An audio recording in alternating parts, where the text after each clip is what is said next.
Pusat pemberian vaksin PPV sebenarnya tidak hanya berfungsi bagi menyempurnakan proses vaksinasi, tetapi PPV juga berperanan menyediakan segala informasi yang diperlukan bagi orang ramai untuk memahami segala-galanya mengenai vaksin.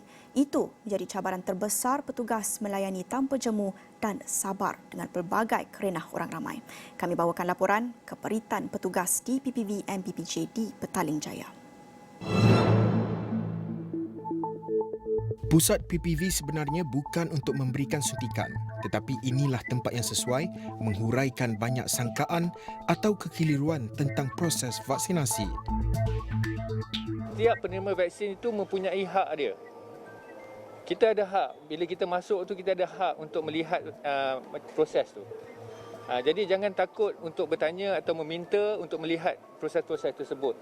Hak tu memang ada. Mungkin kadang-kadang setengah tu dia pendam, dia tak luahkan. Dia luahkan bila dia dah keluar tu je. Jadi bila dah masuk tu minta untuk melihat proses tu, minta untuk tengok tu, memang tidak ada sesiapa yang boleh kata tak boleh. Malah sebahagian petugas yang berkhidmat sentiasa cuba memenuhi pertanyaan atau permintaan yang menjadi keperluan oleh bakal penerima vaksin. Ada yang datang sini tak ada sepenuh hati nak ambil vaksin, tak suka, dipaksa oleh family. So this is where our part is coming in. We explain, we persuade, we really give them a motivation. This is very good. So they go out from this place with the good motivation and they believe in the vaccine. These are the few problems we are facing with them. Proses suntikan vaksin yang sangat teratur ini sentiasa bersandarkan kepada garis panduan jelas yang disediakan oleh Kementerian Kesihatan dalam memastikan ketelusan dan keselamatan setiap penerima. Jika diperhatikan daripada proses yang dilalui oleh penerima disertai khidmat bantuan yang dihulurkan, agak sukar untuk mencari titik kepincangan yang mungkin akan berlaku. Bagaimanapun, ia tidak menafikan sebarang kemungkinan yang mungkin berlaku disebabkan faktor tertentu termasuk kecuaian manusia. Kami pastikan setiap yang masuk ke dalam untuk menjadi vaksinator mempunyai APC yang current, yang orang awam tu mungkin kita selalu dengar kan, boleh jadi volunteer dan sebagainya. Saya nak tegaskan kat sini, saya rasa bukan sahaja di PPV ini, tapi di semua PPV. Volunteer tersebut hanyalah mereka-mereka yang tuan-tuan nampak di luar ni. Bukan yang mereka yang di dalam. Yang di dalam adalah jururawat terlatih. Daripada 15 juta dos vaksin yang telah diberikan ketika ini, hanya 5 kes viral yang mendakwa berlakunya suntikan kosong yang telah pun dibuat laporan mengenainya.